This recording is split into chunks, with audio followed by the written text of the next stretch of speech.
message de la négritude. Et Senghor l'a porté, il l'a incarné, il l'a admirablement illustré toute sa vie durant. Et c'est justement au nom de ce dialogue des cultures, au nom de ce dialogue avec l'autre, que Léopold Sédar Senghor, je dis bien, nous a offert de merveilleuses combinaisons. Père de la négritude, il a été aussi le père de la francophonie. Qu'est-ce que c'est la francophonie? C'est un ensemble qui regroupe des pays qui, éparpillés aux 4 coins du monde, ont en commun quelque chose, une langue, la langue française. Mais cette francophonie, elle n'a pas été la volonté ou la création de ceux qui ont la langue française comme langue maternelle. Non. Et c'est là que réside aussi l'intérêt de la francophonie. Elle est l'œuvre, elle est la pensée et l'œuvre et le fruit de la ténacité et du combat d'hommes tardivement arrivés dans la langue française. Des hommes à qui on a imposé la langue française. Parce que nous ne nous cachons pas les choses. Moi, je vous parle aujourd'hui en français, mais quel est mon rapport avec la langue française? C'est une langue qui m'a été imposée. C'est une langue qui a été imposée au mien dans la violence, parce que l'acte de colonisation est un acte de violence. Et c'est la raison pour laquelle, moi, en toute sérénité et en bon disciple de Léopold Sédar Senghor, j'interviens sereinement dans certains débats qui agitent quelquefois la classe politique, le monde, comme des débats sur la migration. Moi, je veux bien parler de la migration, je veux bien parler de l'identité, aucun problème. Mais remettons les choses en place. L'homme a toujours migré, depuis la nuit des temps. L'homme a toujours bougé. Maintenant, quand on parle de migration, qui est venu en premier? Moi, je suis sénégalais, qu'on me dise, par exemple, aujourd'hui dans la migration franco-sénégalaise, qui est venu en premier, qui est allé vers l'autre? Si vous ne connaissez pas la réponse, moi je puis vous dire en tout cas que ce n'est pas moi. Mais c'est le monde qui est ainsi. L'homme a toujours bougé, il a toujours migré. Donc, dans ce mouvement, depuis les équipées océanes des grands rois catholiques, on a colonisé nos pays. Et lorsqu'on nous a colonisés, on a étouffé nos langues ancestrales. Et on a mis dans nos bouches, mais pratiquement forcé, une langue qui n'était pas la nôtre, la langue française. Cette langue, nous avons tout fait pour résister. Et moi, j'ai une image qui me vient de mon enfance, pour un peu essayer de vous traduire ce que je ressens par rapport à cette langue. Du temps de mon enfance, quand j'étais malade et qu'il fallait que ma mère m'administre un médicament, disons un sirop, ma réaction n'était pas toujours la même. Le sirop est sucré, je le bois avec beaucoup de joie et j'en redemande même. Il est amer comme de la nivaquine, à peine a-t-il effleuré mes lèvres que je veux le recracher. Et ma mère avait cette astuce qui consistait à me maîtriser donc physiquement, à me boucher le nez, à ouvrir la bouche et à faire passer ce sirop amer. Je le crachais certes, mais j'ai compris par la suite que le peu qui passait était suffisant à guérir le mal. Donc nous, la langue française, quand on nous l'a mis dans la bouche, on l'a craché au nom de nos langues ancestrales. Mais il y a un petit peu qui est passé. C'est à partir de ce petit peu que je vous parle aujourd'hui.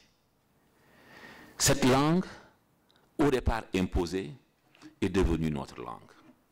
Et petit à petit, en la mâchant, nous avons fini par l'aimer. Et en l'aimant, nous en avons fait un instrument à nous. Parce que c'est par cet instrument que nous avons pu aller vers vous.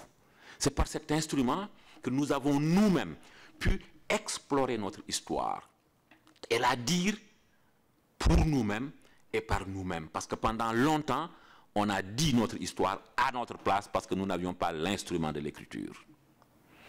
C'est comme cette fameuse histoire du lion et du chasseur. Un sage d'Afrique nous dit que tant que le lion n'aura pas son propre généalogiste, l'histoire de sa rencontre avec le chasseur sera toujours écrite et dite à son détriment. Certes, le chasseur a dû tuer beaucoup de lions. Il a ses griots, il a ses aèdes qui le disent, et lui-même il le dit. Mais le lion a dû tuer pas mal de chasseurs. Mais qui est là pour le dire pour lui? Personne.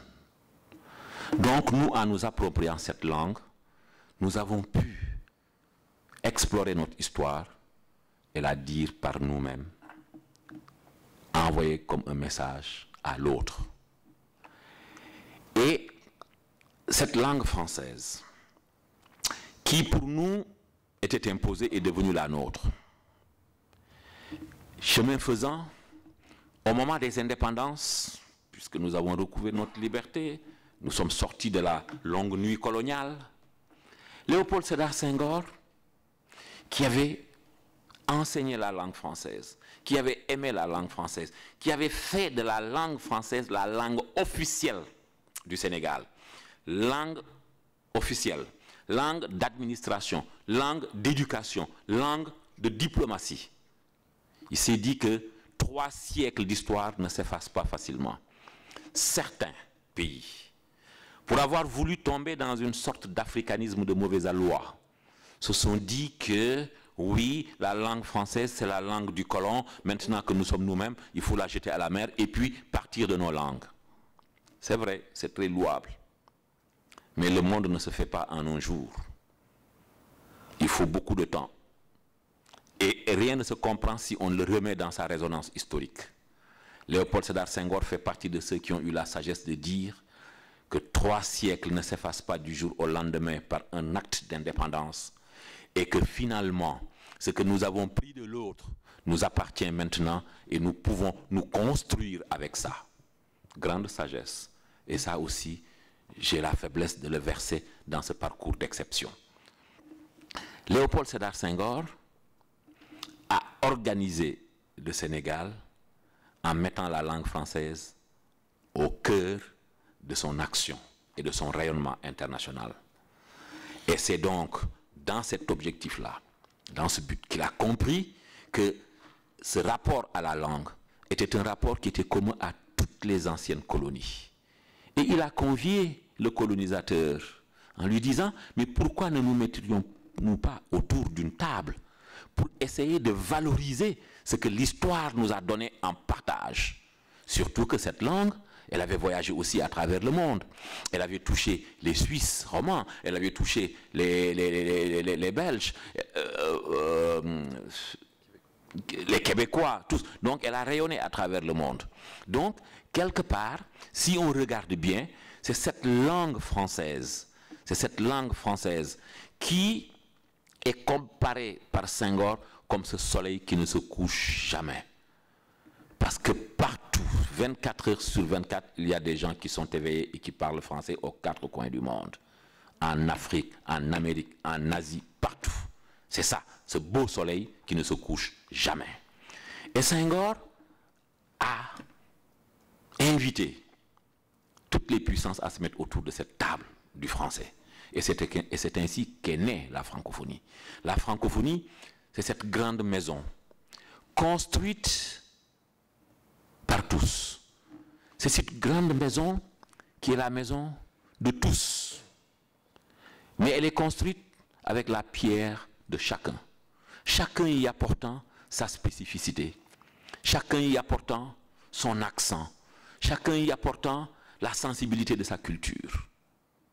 Et c'est ainsi que fut créé ce grand espace de solidarité et de coopération autour d'une langue que des peuples ont en partage.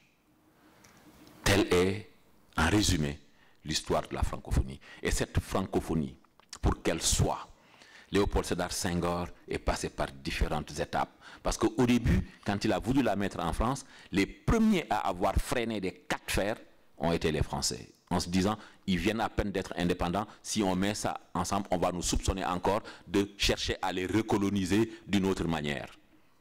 Mais Senghor n'a pas écouté cet argument. Il a écouté la voix de l'histoire, la voix de la sagesse, et il s'est battu jusqu'au moment où on a pu mettre en place la francophonie institutionnelle qui, par plusieurs étapes, parce qu'aujourd'hui, la francophonie, l'Organisation internationale de la francophonie où je travaille, elle est la fille d'une première organisation qui s'appelait l'ACCT, Agence culturelle de coopération technique, née à Niamey il y a 40 ans. C'est ce petit enfant-là qui a grandi jusqu'à devenir aujourd'hui la francophonie, qui est un espace aussi où on se penche sur tous les problèmes, qu'ils soient politiques, diplomatiques, problèmes d'éducation, problèmes d'environnement. Donc, faire de ce que nous avons en commun un outil pour la promotion de l'homme, pour le développement et pour le rayonnement de la culture. C'est ça, Léopold Sédar Senghor. Et je vous disais tout à l'heure que cette langue à nous imposée, elle est devenue nôtre. Et c'est la raison pour laquelle, moi, je dis toujours à nos amis qu'au début, nous étions locataires de cette langue. Nous étions des locataires. Mais aujourd'hui, nous sommes copropriétaires et nous participons aux frais d'entretien de la maison.